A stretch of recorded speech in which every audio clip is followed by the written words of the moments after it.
Hey everybody, it's Mike with Riding in the Ozarks, like you probably didn't know that already. I've been doing a lot of videos about what I think is going to be canceled with Harley Davidson's 2024 models, the color sheets, the rumors, things like that. I keep getting asked questions about what about the touring line? What about the CVOs? So we're going to talk about that in just a second. It's the day before Christmas, so the first thing I wanted to do was say Merry Christmas. So I'm going to try and record this and edit it up real quick. It's not going to be fancy, not a lot of B-roll. I'm just going to shoot this video out, tell you guys what I know. I know nothing. Because a lot of people keep asking, and I don't want to have to respond to everybody individually. Not a fancy video, just me and you having a conversation, which is a lot of what these videos are. I've had people say that the contents, maybe I'm not spending as much time on it, and that's true. The fact is, for those that wondered about shaving my beard, some of you have seen me that follow me on Facebook and things know that I applied for a promotion at work and I got it. And I cut my beard off partially because of the interview process, but partially because you guys seem to think it was like my identity, like I'm the guy with the long beard. It wasn't grown for YouTube. There was a reason why it was grown. It had nothing to do with YouTube. That reason is past. My wife liked it, so I kept it. But it was going to be a pain in the ass. It's you got to bundle it up when you're riding, or it's blowing in my face and things like that. I just was ready for a change, so I cut it. Simple as that. For the job, because I wanted to, because I felt like it. That's ultimately it. So that's what's up with the beard.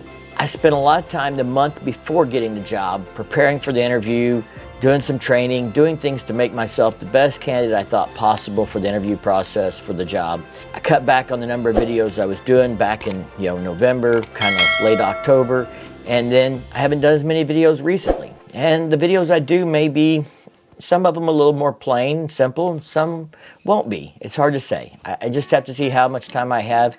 It's definitely right now digging into my time because I'm doing my old job and my new job till we hire someone to do my old job. That's what's going on with the videos and the channel. Today I'm going through memory cards and cameras and trying to figure out what all I'm going to take. I got some trips planned. One of them is Daytona Bike Week. We don't get to do a lot of riding in January and February here, so I'm going to try and do some prepping, make sure I have everything I need and everything works and memory cards are all good before I get to Daytona, because I don't want to have camera problems or memory card problems and not get everything recorded that I want to get. I think this is our first time going to Daytona Bike Week, so it's going to be a big deal for us, and I want to make sure I get that captured. It's also kind of our honeymoon. For those of you that follow the channel, I got married in September at Bikes, Blues, and Barbecue, and we didn't really go anywhere else after that. We had kind of exhausted our vacation time last year with the 7 rallies that we did total. So we'd sit down and decide we were going to Daytona, and that's what we're doing, and that's kind of our honeymoon. But I want to record some of that for YouTube because it is Bike Week, and I've never been, but it's also our honeymoon, and I want to capture that experience and the things we're going to do there that we have planned. Now, I've rambled on enough. Let's get into the video. Let's talk about these touring models. So first off, the CVOs. That's an easy question. What do I know about the CVOs? Nothing. I mean, they came out with the new CVO Street Glide Special and Road Glide Specials in the middle of the year. I expect everything to follow that styling, that motor, to be exactly the same, just different paint schemes. I assume we'll get a Road Glide Special, a Street Glide Special. I think we'll see like the Road Glide Limited or maybe an Ultra Limited or something with the new styling, with the new motor as well. I don't know if we'll get a trike. I had people ask about the trikes. The Road Glide 3 came out last year. I don't see them doing anything different with the trikes. They came out with the new trike last year. They've got the Tri-Glide, which is popular. It's, I think, already got the 114 in it. I doubt it gets a 117. We're already seeing carryover models with the Tri-Glide and the Road Glide 3 coming out, and I think I saw one freewheeler, so I don't think there's any changes in the trike world.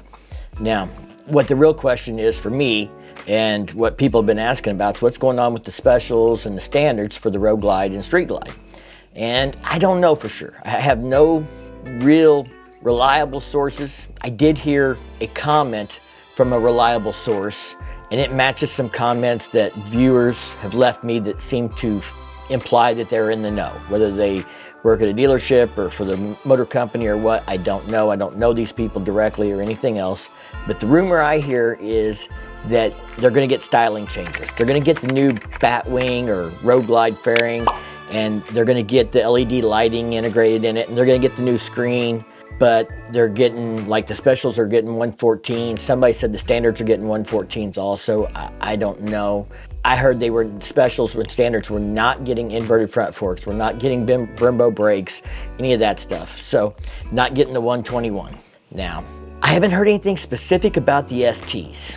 And if it was me, this is what I would do. So let's just say I suddenly was in charge of Harley Davidson. The variable valve timing, if you don't know, is all driven off of oil in the cone down in the lower part of the motor. It's got nothing to do with the heads or the jugs or anything else. Everything's driven off the cam down there at the lower end of the motor. If it was me, I would do a 117 variable valve timing for the ST models, because those are supposed to be the sport touring, the performance models. I'd do inverted front forks on them, and I'd do Brembo brakes. I would leave the CVO alone with the 121 for those premier customers that are paying for that. Then I'd put the 117 with variable valve timing in the STs. I'd give it the forks and the brakes, because that's what people are looking for when they're looking for this sports touring performance bagger kind of look and feel. So if it was me, CVOs 121, all the bells and whistles, heated everything, power locks on the bags, all those little goodies that people don't think about with the CVO. It's not just motor and suspension and display and paint. There's more to it than that.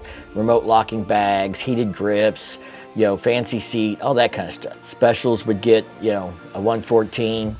I mean, you could do a 117 without the variable valve timing on the specials and do a 114 on the standards if you're getting rid of the 107. I'm not entirely sure they're getting rid of the 107 though, because it's still in the Softail standard.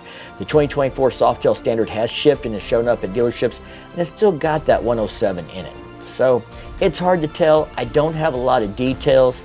I can tell you I will be watching really close, and if I hear anything about it, I'll let you know. I also had a few people ask if I knew about the recall on the CVO Street Glide. Yes, I haven't got to research it yet. I'm gonna look into that. I know there's an ECM update, and I think a ballast, it says, or something that's installed, but it's for stability over 100 miles an hour. I'll look into it, and we'll try and get you some more information on that in the next couple of weeks if I think it's something worth doing a video on. But it only affects a small number of bikes in a small market with the CVOs. So I don't know how many people are actually interested in that. Also, on the color sheet, I've been told by multiple sources that the color sheet I showed has some errors on it, some mistakes. Somebody even thought Harley Davidson did it on purpose because they knew the color sheet would be leaked.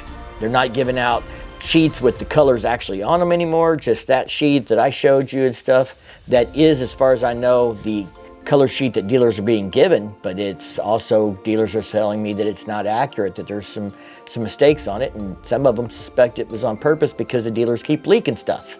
I don't know, but if Harley Davidson's doing that, then they're definitely going to make it a challenge for us to figure out what's going on with the colors and what all colors are coming on what all bikes. Now, I did get to see some of the new 2024 colors this week in person.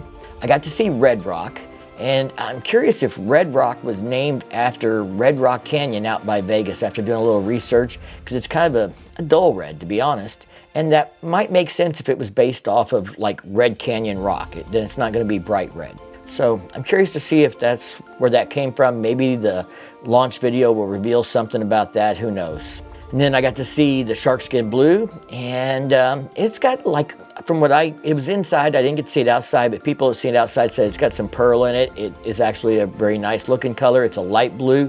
Not exactly my thing. My thing is the burst blue, and I got to see that on a trike, and it is a bright blue, and I really like that blue. That's probably my favorite color so far out of everything I've seen. Now, I also got to see primer with clear coat, what they're calling billiard gray. I had some people comment, do they realize that there is no gray pool balls, on a standard 15 ball billiard table kind of thing. So I don't know where billiard gray came from, why it's billiard gray, but whatever. I'm not into the gray. I'm not. It wasn't my thing when it was battleship gray or gunmetal gray or whatever else, and it's not my thing when it's billiard gray. So if I get a bike, I'm definitely going to be paying for an upgrade in color if I get one when the base color is gray, because black I can do. I can't do gray. Sorry. Anyway, Merry Christmas to you all. Thank you all for all the support. The channel's been growing. It's exceeded my expectations. Things are happening because of the growth that I never dreamed of. Trips were going on. People were meeting. You know, I've got to meet some absolutely wonderful people through content creation, but I've also, you know, had great experiences. I got to meet Adam Sandoval and Shade Tree Surgeon and Flipnaw, just a ton of other content creators, and, you know, Ray's Moto Life and Professional Monkey. It's just been an amazing journey, and it's just a little over 4 years in. I'm not going anywhere. I just may not have as much time to make content, so we'll just have to see how that goes. Hopefully by spring, things are settled down with the job and I can put a little more time back into content creation. And that's where we're gonna start riding and doing things anyway. So we'll see you all later. Y'all stay safe, keep on riding, and we'll see you in the next one.